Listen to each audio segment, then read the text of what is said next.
Le centre des réseaux des filières de croissance, effectivement, est un centre d'éveil qui travaille aux côtés du gouvernement de la République pour la levée et la fixation des marchés. Et vous savez, le ministère de l'économie, de la planification et de l'aménagement du territoire est chargé d'élaborer les statistiques et les plans stratégiques économiques de notre pays. Pour élaborer ces plans, nous avons besoin véritablement des statistiques.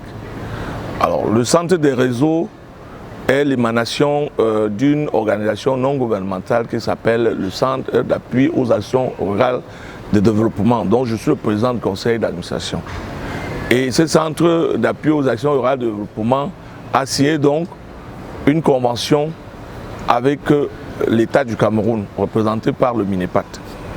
Et notre mission est de faire les situations de référence sur les filières, donc les sous-produits et les produits dérivés, et véritablement grèvent notre balance commerciale. Et donc les importations sont suffisamment élevées. Je pense que ce centre a un travail, comme on dit, de sous-marin.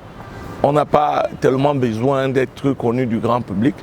Notre rôle est de donner les bonnes statistiques, de faire les bons diagnostics et de dire exactement quel est véritablement le problème et le levier sur lequel l'État doit appuyer, autant pour moi, pour faire pour la relance structurelle de son économie. Donc, je pense que nous travaillons beaucoup plus en back-office et nous jouons notre rôle à fond. Bon, parfois nous sommes obligés de prendre la parole parce que véritablement il y a certaines données, il y a certains détails que nous avons qui nous met en réalité, c'est le gouvernement qui doit donner les résultats qui sont les résultats du travail. Donc, mission nous a été confiée.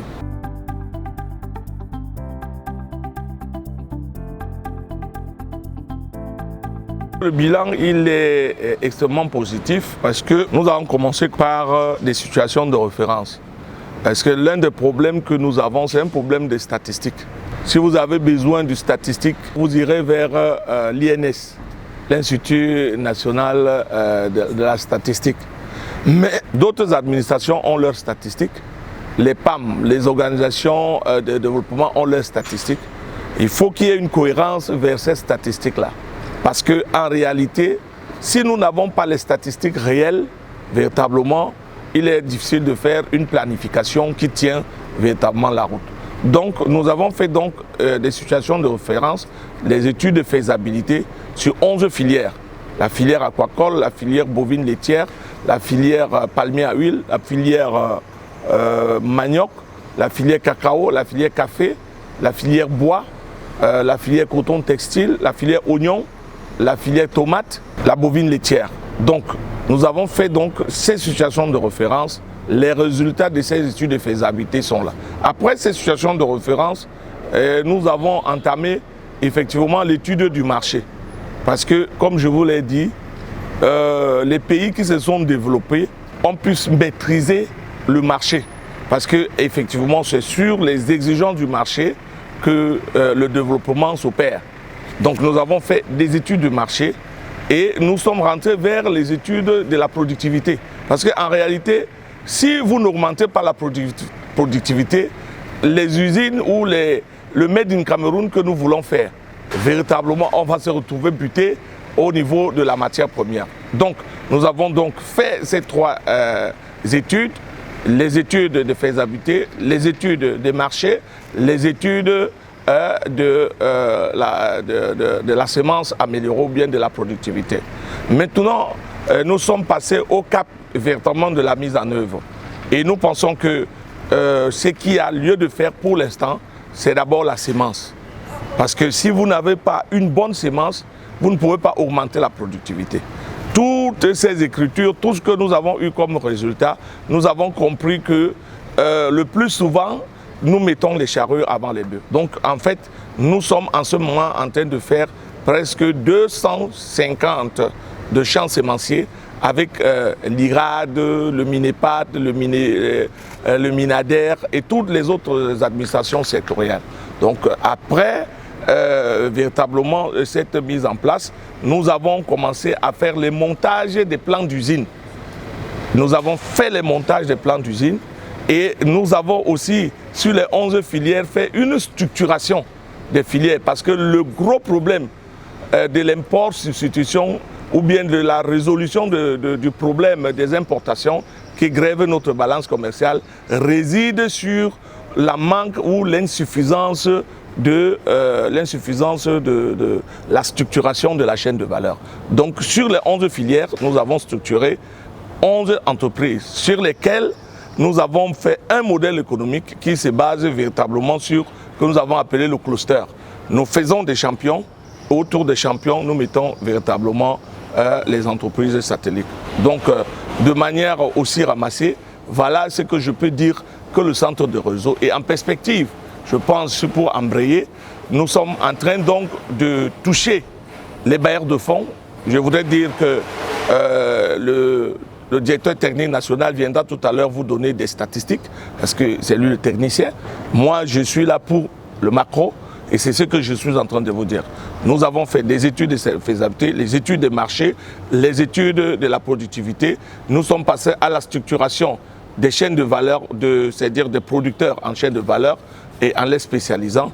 Nous avons signé des conventions avec les banques et nous sommes en ce moment avec l'État qui a mis en place ce que nous avons appelé la garantie de portefeuille.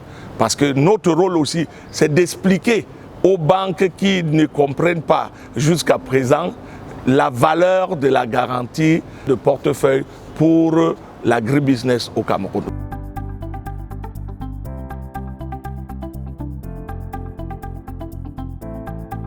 Un bon projet ne manque pas de financement. Un bon projet est basé déjà sur le besoin national. Si je prends le cas par exemple du riz, le riz est porté à plus de 800 000 tonnes par an. La valeur monétaire, c'est 264 milliards. Si nous voulons faire de l'argent, nous disons aux importateurs, à partir de ce moment, le riz de Ndop et de Yagua, vous les prenez le riz à hauteur de... Nous prenons les 265 milliards, ça fait 132 milliards. Les 132 milliards, là, on investit ça véritablement vers les gens qui sont sur les projets du riz. Les 264 milliards, là, c'est l'argent des Camerounais. Ce n'est pas une subvention du FMI ou bien de la Banque mondiale, c'est l'argent des Camerounais, puisque c'est l'État qui donne les cotations d'importation. Le centre de réseau propose, et je pense que l'État a compris cela. Et vous avez vu déjà le travail qui est en train d'être fait par le MINADER avec la plaine centrale. Il y a au moins 450 000 hectares que l'État est en train de mettre en place pour l'agriculture. Mais il faut que vous compreniez une chose. Dans l'agriculture, il y a deux choses. Ou bien dans le développement socio-économique de notre pays, il y a deux choses. La première chose, c'est l'économie des services. La deuxième chose, c'est l'économie de production. Alors, si il n'y a pas un changement de paradigme, c'est-à-dire si on ne revient pas sur l'économie de production, parce qu'aujourd'hui, on construit les immeubles. Mais quelle est la valeur ajoutée d'un immeuble dans l'économie comme les nôtres? Tout est importé. Alors que si nous transformons notre manioc localement, nous ajoutons la valeur ajoutée. Si nous augmentons effectivement la productivité, nous augmentons la valeur ajoutée. Et ça permet aux populations de l'arrêt-pays, aux jeunes de rentrer dans les bassins de production et en même temps de créer les richesses afin que notre économie puisse décoller. Donc je pense qu'au niveau des importations, ce que le centre de réseau propose clairement, c'est de réduire les importations.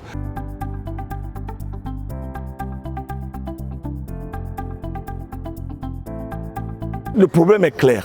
Ceux qui font les importations veulent embrigader l'économie du Cameroun. C'est eux qui poussent les banques à ne pas accepter cela. Mais l'État a déjà fait son choix. Quand on fait l'empreinte obligataire, pourquoi ces banques-là souscrivent à l'empreinte obligataire? Pourquoi ils n'exigent pas à l'État de mettre en place un compte séquestre pour se rassurer qu'ils vont... Pourquoi ils souscrivent à ça? Pourquoi ils acceptent les comptes dépôts de l'État? Pourquoi ces banques-là acceptent les comptes? Parce que l'État a des projets. Pourquoi ils acceptent ces comptes dépôts? Et nous savons que beaucoup utilisent ces comptes dépôts pour faire leur épargne et puis pour tourner. Il y a un problème. Il faut déjà qu'on maîtrise les cotations d'importation. Lorsqu'on dit qu'on importe 10 000 tonnes, le plus souvent on se retrouve à 30 000, à 40 000, à 50 000 tonnes. Les 40 000 tonnes, qui a donné l'autorisation? Et le plus souvent, ça vient, on dit ça va au Tchad. Ça ne paye ni la douane, ça ne paye ni les impôts, ça ne paye absolument rien. Et c'est ça qui plombe l'économie, c'est ça qui crée l'inflation.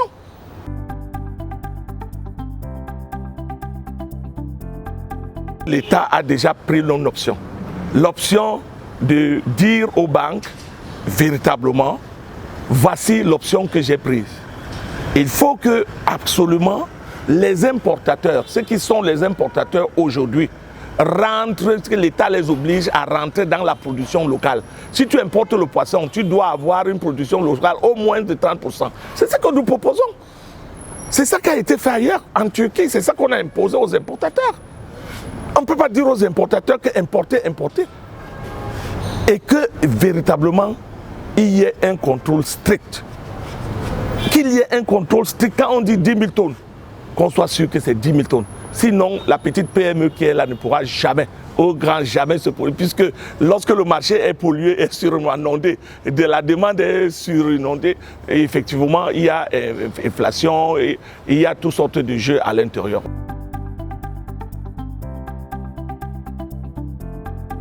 L'import-substitution en marche. Il faut faire des choses sérieuses. C'est-à-dire, dans la chaîne de valeur, il faut spécialiser les gens. Les gens sont dans un saupoudrage qui ne dit pas son nom. C'est-à-dire, on prend 5 millions, on te donne pour faire une ferme aquacole. Ça ne se fait nulle part ailleurs. Lorsqu'on fait une ferme aquacole, par exemple, on prend des gens qui sont capables. On a des gars au Cameroun qui ont des moyens. On va à la banque, on présente à la banque la garantie et on se rassure que le gars qui va faire sa ferme aquacole a le marché. C'est ça le nœud du problème pour résoudre. Dès qu'on lui donne le marché, il est milliardaire. Et toutes les banques achètent son projet. Mais s'il n'a pas le marché, qui va acheter? Il va finir de produire. Regardez ce qui se passe dans les journées portes ouvertes. Nos mamans viennent là, on transforme le Mbitakola ici. Je sors de la Chine. Il y a une dame, une brave dame qui fait le jus de Mbitakola. On a passé la commande près de 200 conteneurs. Mais est-ce qu'elle va pouvoir faire les 200 conteneurs par an? Pourquoi? Parce que la matière première manque. Elle va trouver la matière première de 200 conteneurs. Les Chinois ont goûté, et ça les plaît, ils sont prêts à faire d'autres choses. Et il y a un dernier aspect. Le Cameroun a une main d'œuvre extrêmement moins chère. Nous pouvons négocier et c'est la négociation que nous sommes deux. Parce que l'économie, l'import-substitution, ce n'est pas seulement manger le made in Cameroun. C'est satisfaire le besoin à l'intérieur, mais il faut s'ouvrir à l'extérieur. Il faut faire venir des investisseurs qui investissent ici parce qu'ici est moins cher et qu'on peut vendre parce que ces investisseurs ont un marché ouvert à l'extérieur et ils peuvent vendre. Et là-bas, on peut aussi taxer. Et la dernière chose que nous proposons, c'est de créer un fonds, j'ai appelé ça un fonds souverain, de garantie. À l'export, on prélève 100 francs et on verse cet argent dans le fonds de garantie pour financer l'agriculture.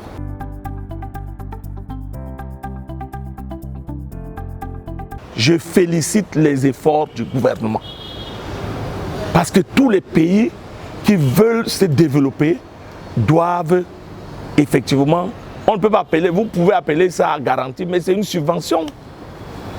C'est une subvention cachée. Et si les gens s'attaquent à ça, c'est des...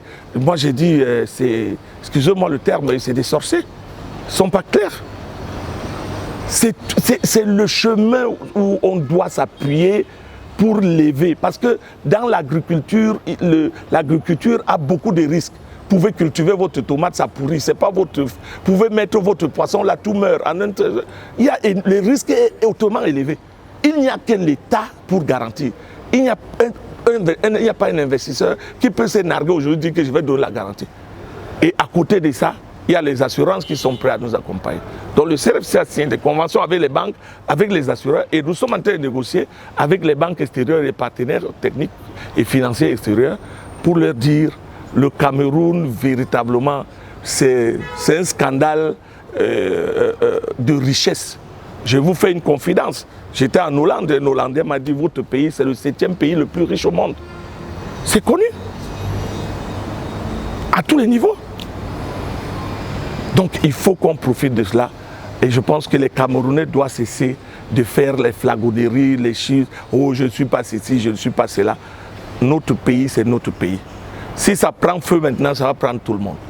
Donc nous devons nous mettre au travail, chacun à son niveau et chacun sait qu'il peut apporter, il doit l'apporter. Les journalistes doivent avoir une industrie de papier. Si vous savez, c'est que vous devez avoir une industrie de fabrication de ces machines, les caméras et autres. Ça passe du caoutchouc. Chacun doit être productif quelque part. La consommation est terminée, ce n'est plus possible qu'on continue à consommer. Si on continue à consommer, on nous pousse vers la mort. Il faut que chacun produise à son niveau.